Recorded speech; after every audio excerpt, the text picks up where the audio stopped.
Hey everyone, Curse Deck Builder here, making our way to 10,000 decks assisted, and here we are with Crom Sakashima. I'm going to say Crom time all the time after what the deck builder has called it, because that's probably the greatest name for what must be the greatest deck of all time. This is our donation deck of the day, and it comes from Rinakoda. Thank you so much for supporting the channel. They say they've been having a little too much fun playing this deck, and they thought I might enjoy seeing it too. The goal is pretty simple, to get as many copies of Crom as possible, and that's really it. It does that well, and there's probably some ways I could get more Croms, or get the Croms faster, or protect my Croms better. As they have explained, the entire purpose of the deck is to get a copy of Sakashima of Crom, a copy of Crom through Sakashima, which keeps the legend rule no longer applying, and then you just keep making copies of either Sakashima of Crom or of Crom in general until you have 50 million Croms. Is this a good strategy? Absolutely. Is this the greatest strategy? Unbelievably. This is so funny to me, and I love it. And surprisingly, for a deck that feels very straightforward, I have a lot of suggestions, and I'm hoping that you will find them good, and if not, at least amusing. If you'd like to take a look at the deck list we're talking about today, or if you'd like to submit your own deck list to me so that I can make a video assisting your deck, please check the video description down below. So before we get into Crom time all the time, we need to know who Crom is and why are they our main target for making copies. Crom Ludovic's Opus is a 5-mana 4/4 in blue-red. They have Flying, Haste, and Partner.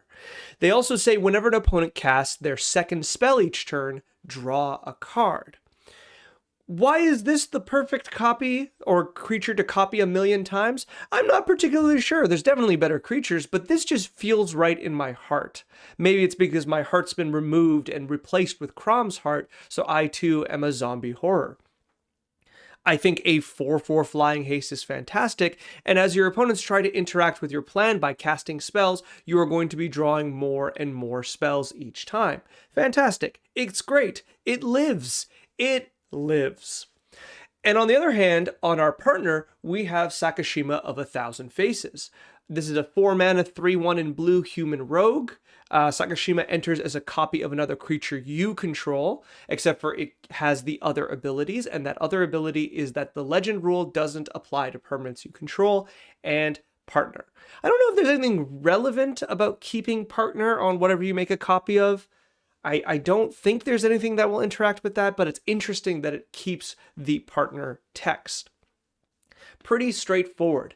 And with that in mind, let's take a look at the deck. The deck is a lot of fun. Honestly, you can just go and take it and have a good time. There's a few cards that I think are probably a little weaker than the others, but as a whole, the deck itself is very strong. We have a pretty nice curve that goes up to 5, with Crom being one of the only 5-drops in the deck, which is really nice. And we've got 35 lands, including MDFCs, and I also very much like that.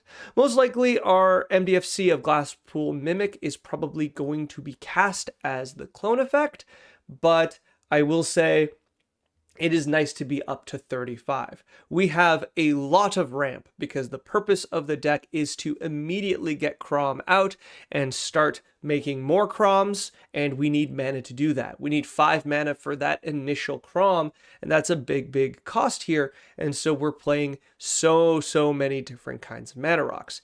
Even ones I don't like as much as Sky Diamond and Fire Diamond, but we're kind of low on other options, and therefore it makes sense for us to be taking advantage of it that way. Just any mana. I might say these could be fast mana, not fast mana, sorry, rituals. So those 1 and a red give 3 red mana spells, which could be temporarily adding you enough mana to cast Crom. I don't know how much I like that. I'd rather the consistency of the rocks in this kind of deck. I think the previous episode we talked about ramp and decks, and I think this is definitely the kind of deck that very much so benefits from ramp, where it feels appropriate to have about a fifth of your deck as ramp, and I think here it works really well. We have a few enchantments to draw cards and Descent into Avernus to get us treasure. We only have 2 sorceries with Gamble to tutor and Fabricate to grab a artifact, most likely Helm of the Host. We have a lot of instants to protect our creatures, and then we have a lot of different clone abilities. So overall, this is the greatest deck I've ever seen in my life, and there's nothing I can say to make it better. Let's just finish the episode. No, I'm kidding. Obviously, we've got some things to nitpick. One that the deck builder pointed out to me was Tribute Mage and Trinket Mage. They forgot why they put them in. I imagine it's to find more ramp, though Trinket Mage only grabbing the Soul Ring variants is not great, and Tribute Mage only grabbing like Sky Diamond type cards, 2 mana that adds 1 mana, is also not ideal. So I think even though they're pretty good targets to clone, I would probably cut them very easily. I think that's a nice and easy cut. And then looking around, there's a few things here that I don't love as much. I don't think we need Fabricate that badly. It's kind of a wasted sorcery. It is cool to get Helm of the Host, but I think we don't need it that bad.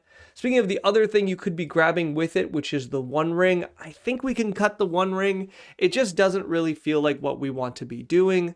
And though it is a very, very fancy card that people like playing, I don't think it particularly belongs here. I'd rather just be another clone of Crom, honestly. So the One Ring is not ideal. Descend into Avernus, I don't like this as well. We're kind of a slow deck, and I don't know if we can really keep up with the damage this card will be doing to us, in addition to our opponents pressuring us. This will also accelerate our opponents, and we don't have a way to stop them from accelerating. Nothing that really stops this from getting out of hand, and so I think this is too much of a liability in a deck like this, and I think it's easy to cut. Furthermore, I think we are playing maybe a little too much counter magic. And I know that's hard to believe in a deck that has just so many different spells it wants to protect, but I think we could probably cut down. Now, I would remove everything else I mentioned first before cutting counter magic, but I think it can't hurt. We're kind of all in on this, and I feel like maybe it's too much. Cards like Pyroblast and Red Elemental Blast are like hyper specific, whereas we're already playing Dispel, Offer, Mental Misstep. Like, we have a lot of good anti-counter magic spells, so to be also playing the Pyro Red Elemental Blast combinations, I think is probably a little overkill. Miscast also feels like a little bit overkill because it's so narrow. Delay is interesting. Traditionally, I really like delay in Commander, but here it's not as good because you're usually using delay. Like, the idea is to use delay on counter magic, that way they don't get to use it on anything, but you can also be using delay on removal spells that go after Crom, and no matter how long that delay lasts, they're going to have another Crom to destroy. This also was probably going to be used against board clears, and I do feel like that's kind of going to be the same problem. I like delay, I just think it's this is a weaker shell for it, and I think you can do a little better. The rest are generally good. We're obviously very much so an all-in kind of strategy. There's a lot of really cute things here that I really like, such as Imperial Recruiter being able to grab almost any clone from our deck, and Pirated Copy being probably the best clone effect because because all of a sudden your Croms all draw you a card on hit when they hit, and they have haste, which allows you to draw quite a bit of cards almost instantaneously. I didn't put these in my additions, but for counter magic and otherwise, I think this deck could actually benefit from free counter magic, such as Force of Will, or Pact of Negation, or Force of Negation, or whichever the one is the negate, but you need your commander out. I always forget what that one's called. Also deflecting SWAT, which is the redirect, but it's free if your commander's out. All of those could probably go in here. This is going to be a bit of a pricey deck. It's trying to do something very ridiculous and difficult to do. And it really, really wants to do it, and therefore it needs a lot of support. The idea of being able to attack with Crom or several Croms, and as your opponents interact, you get to draw a bunch of cards, makes the idea of free counter magic really, really nice, because you can just maintain that protection turn after turn and go for the win with a bunch of 4/4 flying hastes. So overall, those are kind of my suggestions for changing, removing cards. Once again, this deck is just really great, so you could just play with it mostly as it is. But I have suggestions. Some of these suggestions, let's have a caveat, are funnier than they are good, and I will try to note that as I get there. Some of them I think are just good. Some of them are just silly. Let's start with a nice and silly one. Rite of Replication is notably missing. Do you not understand that for 9 mana you could have 5 more Croms? I think that's pretty good. Notably that you have to copy the Sakashima or have a Sakashima effect out in order for these to come out, because they are just tokens. However, 5 copies of Crom represents 20 damage just by themselves, and that is really, really cool. And I was gonna say good, I've combined the two, but 9 mana for 20 damage is actually not that bad, and on the floor this is a 4 mana clone effect, which isn't that bad. I do like it. It's not a creature, which means it's vulnerable to bounce abilities. However, the ceiling of this card is rather high, and it is a very fun card. Is it the best card? No, I think it's pretty medium, but I think, you know, if you're looking for finishers within these that are still like modular finishers, where they're good as what they are, but can be incredibly powerful, Rite of Replication feels something that's missed. In terms of just general clones, I think this is a very safe one, which is Irenicus's Vile Duplication. Is that how... Should there not be another S here? I'll let it go. So this is to create a token of copy of target creature you control, except for the token has flying and isn't legendary if that creature is legendary. So this is kind of a tricky one, because notably... the adding flying to Crom does nothing, but I do kind of like the fact that if you can't have Sakashima out, or if you keep losing Sakashima, this will create a non-legendary version of Crom, which is rather good. Once again, this is a copy of target creature you control, so there are limitations when you lost your commander or you don't have targets, but I do think it's a rather good clone. I think this is goodish, but you don't necessarily need to play it. One that I think is really, really good generally, and I would play probably over that last one, is C Double. C Double is a spell that can't be copied. Choose one, and if an opponent has 8 or more cards in their graveyard, you may choose both. Either you copy target spell, or you create a token that's a copy of target creature. So what I like about this is, 1, it's an instant speed clone effect, and that's just really, really nice. But 2, you can also use this to win counter magic wars, or to copy spells that your opponents that you want from your opponents, which is really, really nice, including permanents. So you can copy, like, I don't know, opposing Rhystic Studies or Smothering Tithes, and be pretty happy with that result. I will note, though, this deck doesn't have the means to get that bonus online. You don't mill your opponents out in any reasonable way, so you kind of rely on one of them to have 8 or more cards in their graveyard in order to get that both abilities thing. However, that's still, I think, really rather good. I think you're still happy with this. Once again, much like Rite of Replication, this is a card with a very decent floor and a very high ceiling. And I like that. I like that in a deck like this, where you have a little bit of fluidity and you have the ability to adjust to the plan around you. I think this is just generally a good card, and just creates an extra copy of Crom, so you have Crom all the time. All right, Mirror Box is something, once again, not very interesting. I will say the interesting ones are coming in a second, but Mirror Box is just mainly here to turn off the legend rule. It's not particularly interesting. I will note that it's just kind of necessary. It doesn't particularly hurt to just have another copy of this card, so if Sakashima's hated out or you draw the wrong clones, you're still able to clone Crom. And I will say the fact that this turns Crom into a 5/5, and then every additional Crom adds that many to other Croms as long as they're not tokens.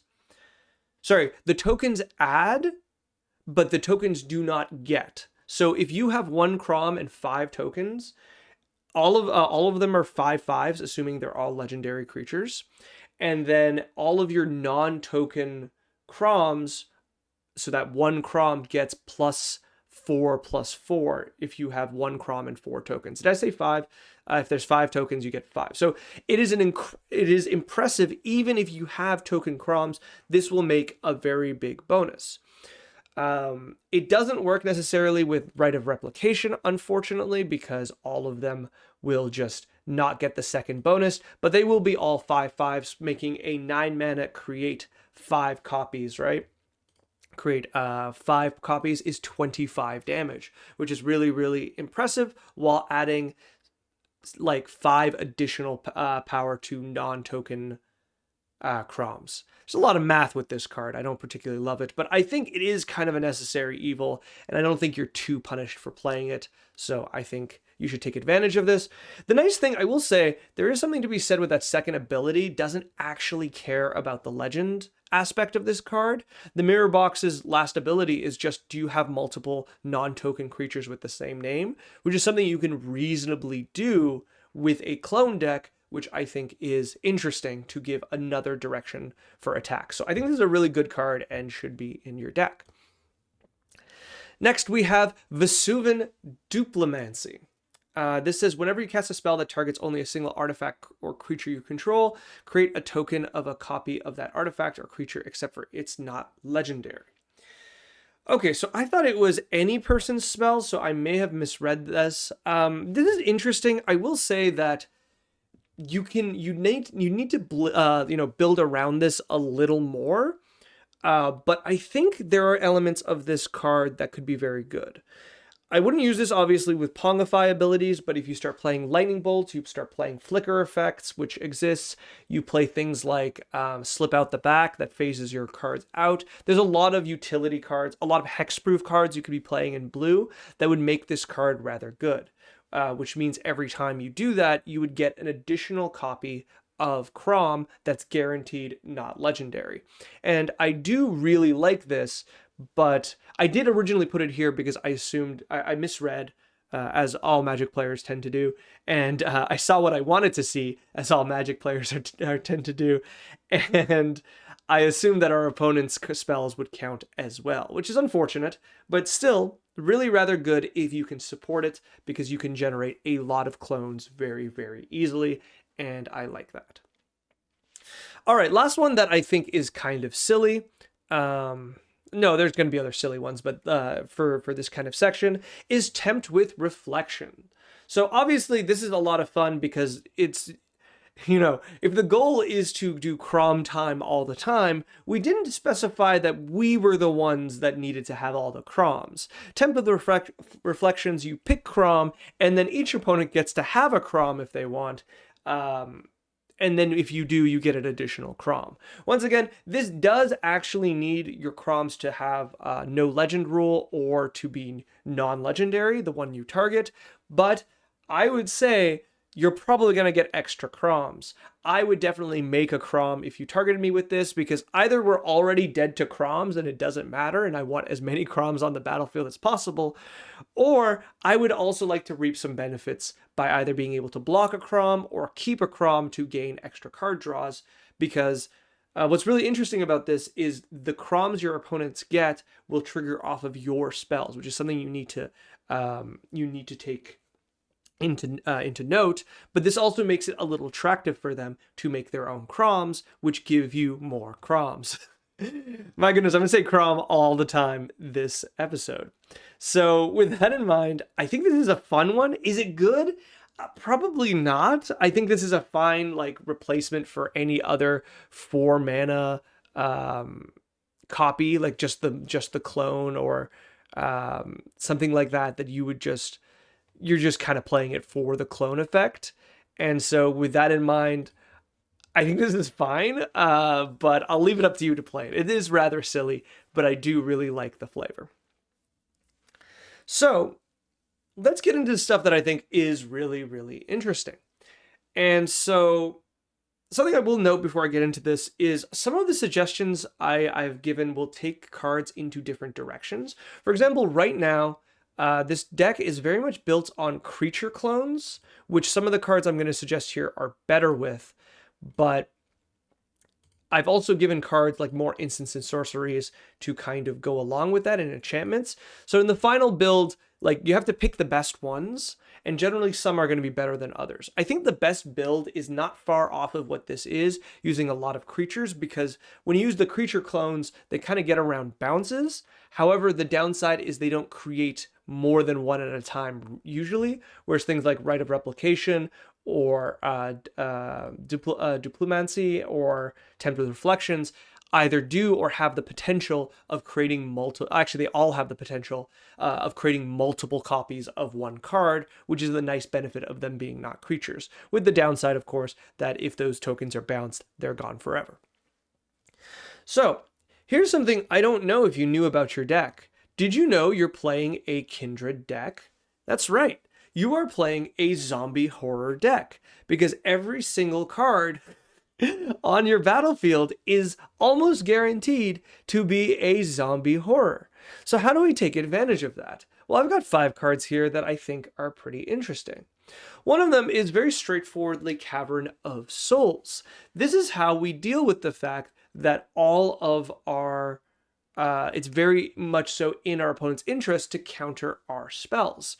Well, you put Cavern of Souls down, you name zombie or horror, and all of a sudden your Croms are uncounterable, which I think is very, very strong. I think there's also something to be said that you can name this. Let's go into creature type, subtype, right? We could also name Shapeshifter, which would give us 11 different creatures that are now uncounterable. If we name human, we can also grab Sakashima for 5 different ones. And it was human rogue, right? Human rogue. Do we have any other rogues? We have 3 rogues, so rogues would be an option as well. Unfortunately, we have no other zombies or horrors, so if you pick Sakashima, you will be limited to Sakashima, sorry. You pick Crom, it's only for Crom. But straightforwardly, the ability for this card to render your key pieces uncounterable is very, very good. I think this is a very, very powerful card, and you're going to be pretty happy with its results. Another card that I kind of found some copies while opening packs recently is Haunted One. Haunted One is incredibly powerful in this deck. Now, I'm fairly certain copies of your commander do not trigger this. So outside of Sakashima. So, okay, hold on. Let's go over the card. The card says commander creatures you own have, whenever this creature becomes tapped, it and other creatures you control that share a creature type with it get +2/+0 and undying until end of turn. Now, the first thing that's really good with this card is very, very good in partner decks.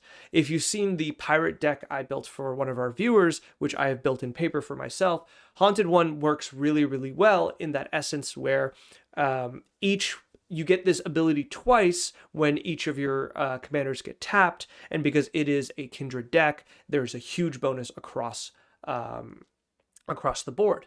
However, your deck is incidentally a Kindred deck. So all of your, when your Crom attacks or when Sakashima attacks, because Sakashima doesn't stop being your commander is my understanding, and maybe someone can correct me if I'm wrong about that, but when they attack, all of your zombie horrors, which is what your creatures are going to be, will get +4/+4, because remember, it's itself and other creatures, so all of your creatures get +4, I said +4/+4, +4/+0, and gain Undying. So that doubles the power of a base power Crom, making it an 8/4, which is already incredibly powerful. But adding in the Undying is a huge win, if you ask me. Namely because, first and foremost, our deck doesn't have ways of putting +1/+1 counters on creatures, and I think that's rather good. Because with Undying, that means it's almost always going to trigger. And like I said before, the majority of your clone effects are creatures. So unlike tokens that when they gain Undying, they evaporate, creature clones will come back in to play and will actually return, and Undying will actually work. And you will be left with the same amount of Crom clones as you had before. Now, for what it's worth, Haunted One particularly only works on attacks if you don't have a way to tap down your own creatures, which you don't really do. So this isn't really a defensive play. This is more to deal with blockers. You're honestly just playing this card to give +4/+0 across the board, and I would suggest that's already good enough.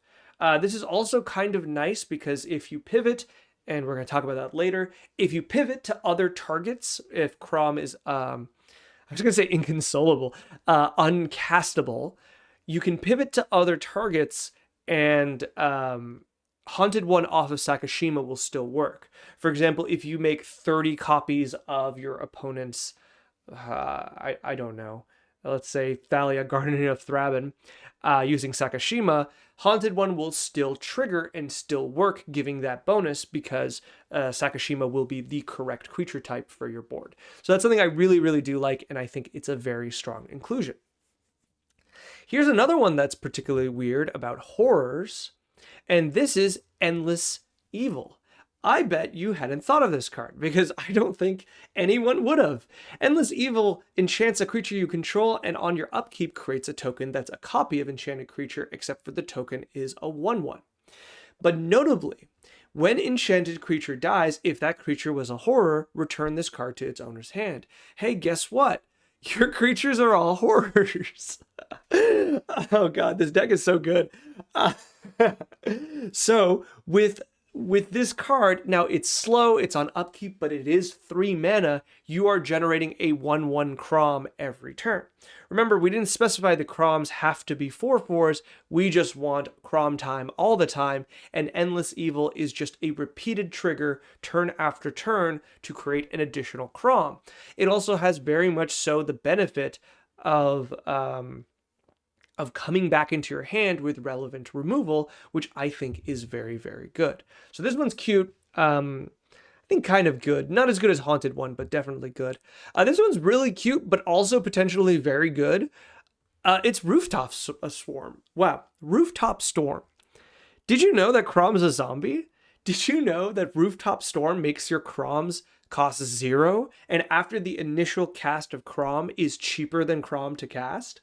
This is dumb. This is rather dumb, but Rooftop Storm is actually kind of very, very good. If you can resolve Rooftop Storm, you can always cast Crom for free. Now, that all by itself is probably rather cool.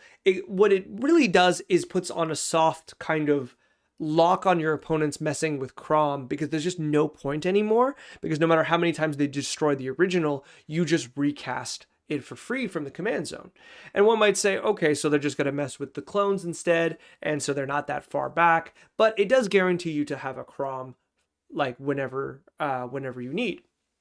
However, there is an additional thing this card does in your deck, and it gives you an infinite combo.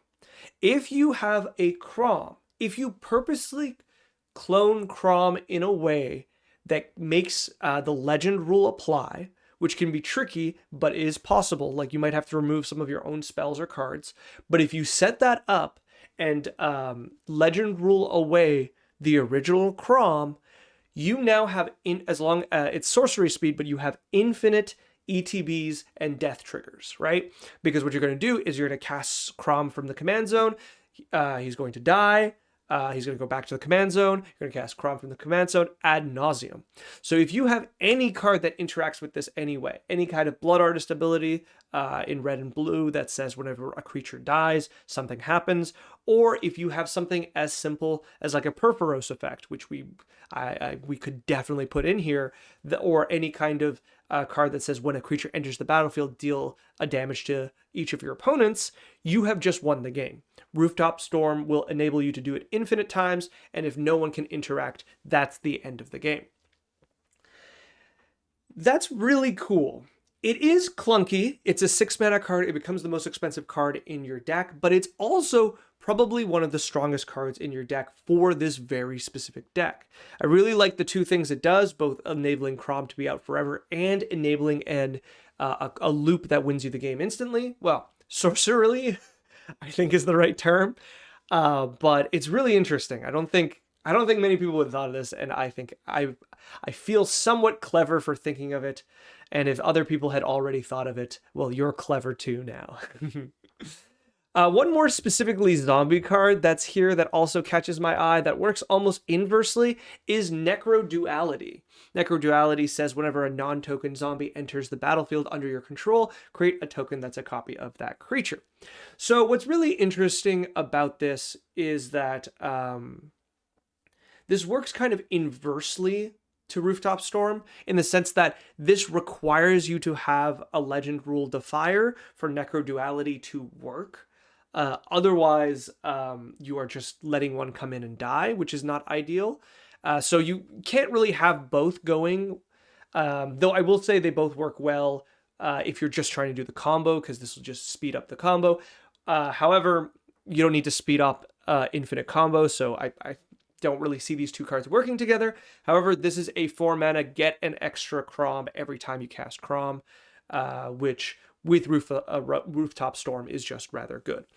So a little clunky at times, but I think it's an interesting one. It's at 4 mana, which is once again at that like kind of feeling of a clone. It is kind of annoying that you need to cast Crom in order. Actually, I'm skipping the fact that this will also trigger off of all of your clones. So all of your clones, yeah, this card is good. Sorry, I forgot about that. That it's not cast, it's just ETB. So whenever you clone Crom and a clone comes in as a clone of Crom, you will get another clone of Crom. I'm not usually very big on doublers, either like, Anointed Procession style cards or any card that like just everything comes in with double or triggers happen twice, etc., etc. But I think this one, when you're building your deck around them, having like one is rather good, and Necro Duality does provide that.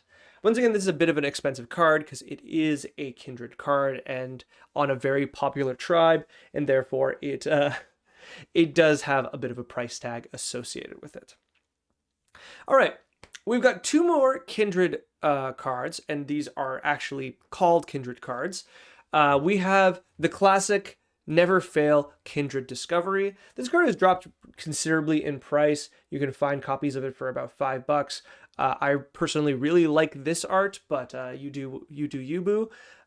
Kindred Discovery, you say zombie or you say horror, and Crom will draw you a card on ETB and attack. And what's obviously really, really cool about this is that Crom has haste, so you are guaranteed 2 cards if you're not interrupted while creating a Crom.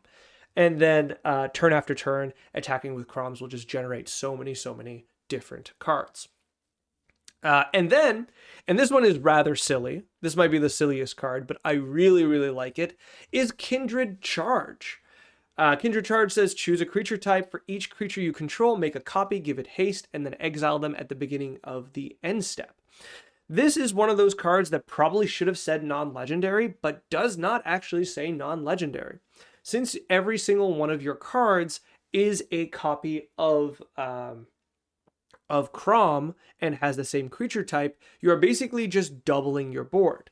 Now, giving them haste doesn't matter, they already have haste, and the fact they do die at the end of the turn is kind of annoying. However, you can go from 6 Croms to 12, which is an additional 20 damage? No, 5 was 20, so 24 damage for 6 mana, which is rather good. This is very, very good for a series of different kind of turns or explosive turns, and this is also rather good for turns that you have, how should I put this? You have chosen someone other than Crom. So if you end up and that's what we're going to get into in a second. If you end up copying a bunch of a different card, Kindred Charge will continue to be very, very good because you get to choose it. You know, you don't have to build towards something. When you play Kindred Charge, you choose the right card and you will get a bunch of copies. And if you copy something, for example, with an ETB ability, you're going to be rather happy because you're going to get the benefit of the ETB ability and haste to something that may not naturally have haste. So now we get to the part that's not as fun or cool. Unfortunately, it's the part where I'm going to suggest other clone targets outside of Crom. I know the entire point of the deck is Crom. I still want to suggest these because there will be games that Crom will be hated out, and I just want to float some ideas of what I would consider over other options. And these are meant to be just good cards that can be played in the deck that can benefit from even the Crom action themselves. So let's take a look. I think the easiest one and most expensive one to put in here is Dockside Extortionist. I don't like, giving people this card. I don't like suggesting this card in any means. It's very expensive. It's very polarizing. When it's good, it's really good, and it can just ruin games for some people. It's too much money. Proxy this card. However, in a deck like this, what's trying to do something incredibly silly, yeah, you could need it, really. Dockside Extortionist can put you in situations where you can play Crom much faster, which I already like, but of course, Dockside Extortionist is also a fantastic clone target, where 4 mana to clone this creature can turn into like 15 treasures, and I think that's really, really good. So if you can budget this card should go in there. However, you don't have to quote me on this. You don't have to play it. It's perfectly fine. It's just a very strong card. So let's go into the ones that actually do things that are fun and not just strong. Unfortunately, this first one is also rather expensive, but rather fun, is Terror of the Peaks. Terror of the Peaks is whenever a creature enters the battlefield, another creature enters the battlefield under your control, Terror of the Peaks deals damage equal to that creature's power to any target. So this is already obviously very good with Crom copies, where every Crom becomes 4 damage to something, but if you haven't before, I very much so recommend cloning Terror of the Peaks. If you've never had the pleasure of having multiple Terror of the Peaks enter the battlefield, you have a fun time doing so. You are going to do, for every Terror of the Peaks on the battlefield, when the next one comes onto the battlefield, you will do 5 damage to something. So the first one, Terror of the Peaks comes in, nothing happens. The first copy comes in, 5 damage to something. The second copy comes in, 10 damage into any 2 things, etc., etc. This is how you win games exceedingly fast, and with something like Kindred Charge is just a ridiculously silly way to win the game. Yeah, this is just good. You don't even need to worry about the rest of the text. Don't worry. Just follow that Perforos style ability. I didn't actually put Perforos here, but you could use Perforos for the same effect. You're just going to be very, very happy with the results. A much cheaper version of this effect is Scourge of Vas. Scourge of Vas says whenever this creature or another dragon enters the battlefield under your control, you deal X damage to any target where X is the number of dragons you control. So unfortunately, you require 5 Scourges of Vas to do the same damage that Terror of the Peaks does. However, if you're getting to a situation where you are making a bunch of copies, Scourge of Vas will very quickly take over Terror of the Peaks, because Scourge itself triggers and not just another creature. So this one goes with first Scourge does 1 damage, second Scourge you have 2 triggers of 2 damage, and third Scourge you have 3 triggers of 3 damage. And which I think at that point is 1 off of, yeah, because at the third one, Terror of the Peaks is 10 damage, so there's only 1 damage difference, and after which you're going to be doing more damage to Scourge of Vas. So this is a very much more budget option, but a very, very strong option where you can just drop the dragon, make some clones over a few turns, and just win the game that way. The fact that both these creatures are just really good bodies as well, flying as well, you're just going to be very happy with that as well. I think I said as well like 3 times there. All right. Another target that I do particularly like is Agent of Treachery. I don't know if this is a serious one that I'm going to be telling you, but because it's kind of a weird one. It's very slow. You're basically mind controlling cards, and every copy you make of this is another mind control. Is that perfectly worth it? It's okay. It's close. I think the main fun of this card is that if you can make a lot of different copies with something like Kindred Charge, you will steal a lot. You can like steal someone's entire board, including their lands, which is really neat. That's kind of neat. I will say this at the beginning of your end step, if you control 3 or more permanents you don't own, draw 3 cards.